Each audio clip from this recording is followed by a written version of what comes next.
সরকারি চাকরির প্রথম ও দ্বিতীয় শ্রেণীতে মুক্তিযোদ্ধা কোটা পদ্ধতি বাতিলের সিদ্ধান্ত অবৈধ ঘোষণা করে হাইকোর্টের দেয়া রায়ের বিরুদ্ধে আপিল বিভাগের শুনানি আগামীকাল।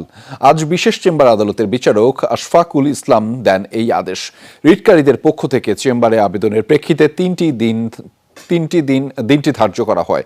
তবে নিয়ম অনুযায়ী আপিল শুনানি বৃহস্পতিবারের কার্যতালিকায় আসার কথা ছিল। সরকারি চাকরিতে কোটা বাতিল আন্দোলনের পর জনপ্রশাসন মন্ত্রণালয় 2018 সালের 4 অক্টোবর নবম থেকে 13তম গ্রেড পর্যন্ত সরাসরি নিয়োগে মুক্তিযোদ্ধা কোটা বাতিল করে একটি পরিপত্র জারি করেন। সেখানে বিদ্যমান কোটা পদ্ধতি বাতিল করা হয়। নারী কোটা 10%, মুক্তিযোদ্ধা কোটা 30%, জেলা কোটা 10%, উপজাতি 5% এবং প্রতিবন্ধীর 1% কোটা বাতিল করা হয়। এই পরিপত্রের মুক্তিযোদ্ধা 30% চ্যালেঞ্জ করে মুক্তিযোদ্ধার সন্তান এবং প্রজন্ম কেন্দ্রীয় কমান্ড কাউন্সিলের সভাপতি অহিদুল ইসলাম তুষার সহ 7 জন হাইকোর্টে রিট করেন।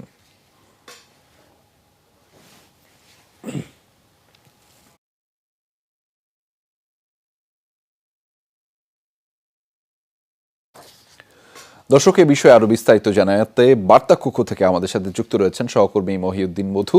জানবো তার মাধ্যমে বিস্তারিত। মধু, একটু বিস্তারিত জানতে চাই, কেননা অনেকগুলো আসলে দ্বিধা এবং কনফিউশন তৈরি হয়েছে। আদালতের যে দিনটি ধার্য করলো আগামীকাল, সেটি আসলে কিসের ভিত্তিতে চেম্বার আদালত এই দিন ধার্য করলেন? এখনো তো উচ্চ আদালতে পূর্ণাঙ্গ রায় বেরই হয়নি। রেজা, প্রথমত যেটি বলে রাখা দরকার, আমরা সাধারণত একটা প্রক্রিয়া জানি, যেটা সেই প্রক্রিয়াটা হচ্ছে হাইকোর্টের কোনো আদেশ হলে সেই আদেশের পূর্ণাঙ্গ যে রায়ের অনুলিপি আছে সেটি প্রকাশ হওয়ার পর আপিল করার সুযোগ থাকে। এখানে দুটি বিষয়ে জানার আছে। প্রথমত হচ্ছে হাইকোর্টের আদেশটি ছিল কোটা পদ্ধতি পুনর্বহাল করার জন্য, অর্থাৎ মুক্তিযোদ্ধাদের 30% যেটি সরকার বাতিল করেছিল 2018 সালে, সেই ঐতিহাসিক একটি আন্দোলন ছিল। সেই আন্দোলনের প্রেক্ষিতে যখন বাতিল করা হলো, তারপরে তো মুক্তিযোদ্ধা কমান্ড যারা আছেন এবং মুক্তিযোদ্ধা সন্তান যারা আছেন তারা সে হাইকোর্টে রিট করলো। সেই রিটের প্রেক্ষিতে সেটিকে রুল জারি করার পর দীর্ঘ 4 বছর সময় শেষে হাইকোর্ট গত মাসে যে রায়টি দিয়েছে, সেই রায়ে বলা হয়েছে যে মুক্তিযোদ্ধাদের যে কোটাগুলো ছিল সেটিকে পুনর্বহাল করার জন্য।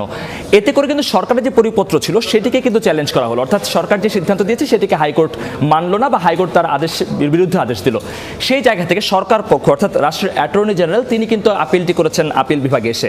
তারা প্রথমতই চেম্বার কোর্টে গিয়েছিলেন। চেম্বার থেকে সেখানে নির্দিষ্ট করে দেওয়া হলো যে সেটি শুনানি করার জন্য গত রোববার দিন ধার্য ছিল। কিন্তু সাধারণত যেহেতু আদেশের যেই অনুলিপি সেটি প্রকাশ পায়নি, সেক্ষেত্রে জায়গা থেকে কিন্তু তারা আর চাইলেও সেই আপিল শুনানিটি করতে পারেন না। এই জায়গা থেকে যখন দ্বিধা তৈরি হলো, তখন রাষ্ট্রর প্রধান বিচারপতি ছিলেন, তিনি বলেছেন যে আদেশ বের হওয়ার পর তারপর তারা শুনানি করার জন্য আসে। এই জায়গা থেকে আমরা অপেক্ষা করছিলাম। গতকালকে আমার সাথে কথা হয়েছিল অ্যাটর্নি জেনারেলের সাথে। তিনি বলেছেন যে বুধবার আগামীকালকে রায় প্রকাশ করার বা রায়টি পাওয়ার একটি সম্ভাবনা রয়েছে, এমন আভাস তিনি আমাকে দিয়েছিলেন। একই সাথে বলেছেন বৃহস্পতিবার কার্যতালিকায় আসবে, এই জায়গাটি তারা নিশ্চিত করার চেষ্টা করবেন। তাহলে বোঝা যাচ্ছিল যে এই সপ্তাহ শেষের মধ্যে হয়তো শুনানিটি শুরু হবে। কিন্তু আজকে আমরা দেখলাম যে ভিন্ন ঘটনা।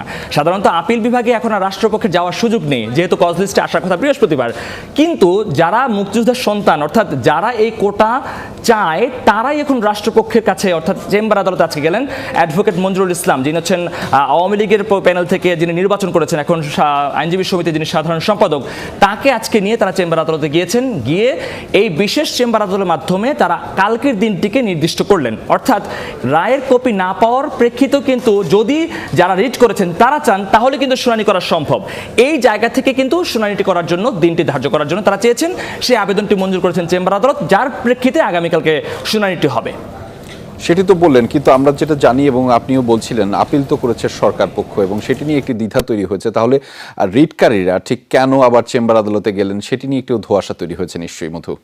এই ধোঁয়াশাটি নিশ্চিত হবে আগামীকাল। তবে এখানে একটি জায়গা আছে, যেহেতু আন্দোলনের পরিপ্রেক্ষিতে, এর আগে একটি কথা বলে রাখতে চাই যে প্রধান বিচারপতি বলেছেন যে আন্দোলন সংগ্রাম দেখে হাইকোর্টের কিংবা সুপ্রিম কোর্টের কোনো রায় বদলায় না। এটি একটি ইঙ্গিত ছিল যে আদেশটি দিয়েছে সেই আদেশটা তাহলে বহালই থাকবে, এরকম একটা জায়গা ছিল। কিন্তু আন্দোলনটা আমরা দেখছি প্রখর হচ্ছে। বাংলা ব্লকের থেকে শুরু করে বিভিন্ন কর্মসূচি হচ্ছে, আজকেও তাদের কর্মসূচি আছে এবং তারা আগামী 3 দিনের আলটিমেটাম দিয়েছে। এই যে কর্মসূচি হচ্ছে, তাতে করে কিন্তু সারা দেশ এক প্রকার অচল হয়ে যাচ্ছে। বিশ্ববিদ্যালয় পর্যায়ে থেকে শিক্ষা কার্যক্রম বন্ধ হয়ে যাচ্ছে। এই সমস্ত জায়গা থেকে সরকার যখন সিদ্ধান্ত নেবে, সরকারের সিদ্ধান্ত নেওয়ার জায়গা নেই, তারা বারবার হাইকোর্ট দেখিয়ে দিচ্ছেন। গতকালকে আমরা দেখলাম যে 4 জন মন্ত্রী প্রতিমন্ত্রীকে নিয়ে ওবায়দুল কাদের মিটিং করেছেন। পরবর্তীতে তারা বলেছেন, যদিও এটি এড়িয়ে গেছেন, কিন্তু বোঝাই যাচ্ছে যে এই বিষয়ে তারা সেখানে মিটিংয়ে আলোচনা করেছেন। কি সমাধান আসবে সেই সমাধানের প্রেক্ষিতে আসলে কিন্তু নির্বাহী বিভাগের কোনো সুযোগ নেই, তাহলে অন্য কাউকে তো কোনো একটা সুযোগে নিয়ে আসতে হবে। সেই জায়গা থেকে হাইকোর্টের একটি জায়গা আছে, যেহেতু রিটকারীর যারা আছেন তাদের পক্ষ থেকে যদি আবেদন করা হয় তাহলে একদিন আগেই কিন্তু তারা এই আপিল শুনানি করতে পারবেন। অর্থাৎ দিন যত যাবে আপিল শুনানি যে একদিনের সমাধান হয়ে যাবে তা কিন্তু নয়। আমরা দেখেছি হাইকোর্টে 4 বছর শুনানি হলে কমপক্ষে আপিল বিভাগে 4 মাস শুনানি হয়। অর্থাৎ হাইকোর্টের যে শুনানিটি আছে সেটি কিন্তু আবার নতুন করে শুনানি শুরু হয়। সেক্ষেত্রে কিন্তু এটা দীর্ঘ সময়ের বিষয়। এই সময়টি যদি ক্ষেপণ না হয় সে কারণে হয়তো এই শুনানিটি আগে করে আসছে, অথবা আন্দোলনকে প্রশমিত করার জন্য যদি শুনানিটি শুরু হয়ে যায় তাহলে কিন্তু একটি ভালো পথ আগাতে পারে, রাষ্ট্রের একটি সম্ভাবনা কিংবা সহজ পথ আসতে পারে। সেই জায়গাটি হয়তো তারা দেখেছেন, হয়তো এই কারণে হয়তো রিটকারীদের পক্ষ থেকে হয়তো এই আবেদনটি করা হয়েছে।